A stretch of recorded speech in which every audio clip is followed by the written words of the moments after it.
இந்த லெசன்ல நம்ம ஆப்ஜெக்ட் மெனுல உள்ள அரேஞ்ச் கமாண்ட பத்தி பார்க்க போறோம். இந்த அரேஞ்ச் கமாண்ட் நமக்கு எதுக்கு யூஸ் ஆகுதுன்னா, ஒரு ஆப்ஜெக்ட ஃப்ரண்ட்ல கொண்டு வரைக்கணுமா அல்லது பேக்ல கொண்டு வரைக்கணுமா, இல்ல ஒன் ஸ்டெப் ஃபார்வர்ட் பண்ணுமா ஒன் ஸ்டெப் பேக்வர்ட் கொண்டு வரும் நம்ம இதுல கொடுத்துக்க முடியும். அதை பத்தி பார்ப்போம். இந்த 3 ரெக்டாங்கிள் வச்சு 3 நம்பர்ஸ் ஒன்று நம்பர் மேல வச்சீங்கன்னா இப்ப ரெட் வந்து முன்னால இருக்கு.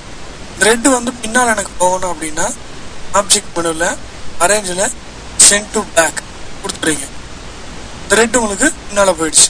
அதுவே எல்லோ கலர் செலக்ட் பண்ணிட்டு ட்ராக் பண்ணி வச்சிருங்க. இங்க எல்லாத்துக்கும் முன்னால உங்களுக்கு எல்லோ இருக்கு. எனக்கு எல்லோ வந்து ப்ளூக்கு பின்னால போகணும் அப்படின்னு நீங்க நினைச்சீங்கன்னா செலக்ட்ல அரேஞ்சில் சென்ட் பேக்வேர்ட் கொடுக்குறீங்க.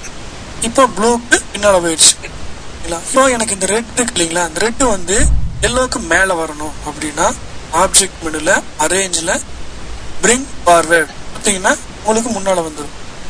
இப்போ எனக்கு இந்த எல்லோ கலர் வந்து எல்லாத்துக்கும் முன்னால வரணும் அப்படின்னா எல்லோ கலர் செலக்ட் பண்ணிக்கிட்டு ஆப்ஜெக்ட் மெனுல அரேஞ்சில் பிரிங் டு ஃப்ரண்ட் கொடுத்தீங்கன்னா உங்களுக்கு எல்லாத்துக்கும் முன்னால வந்து நின்றுடும்.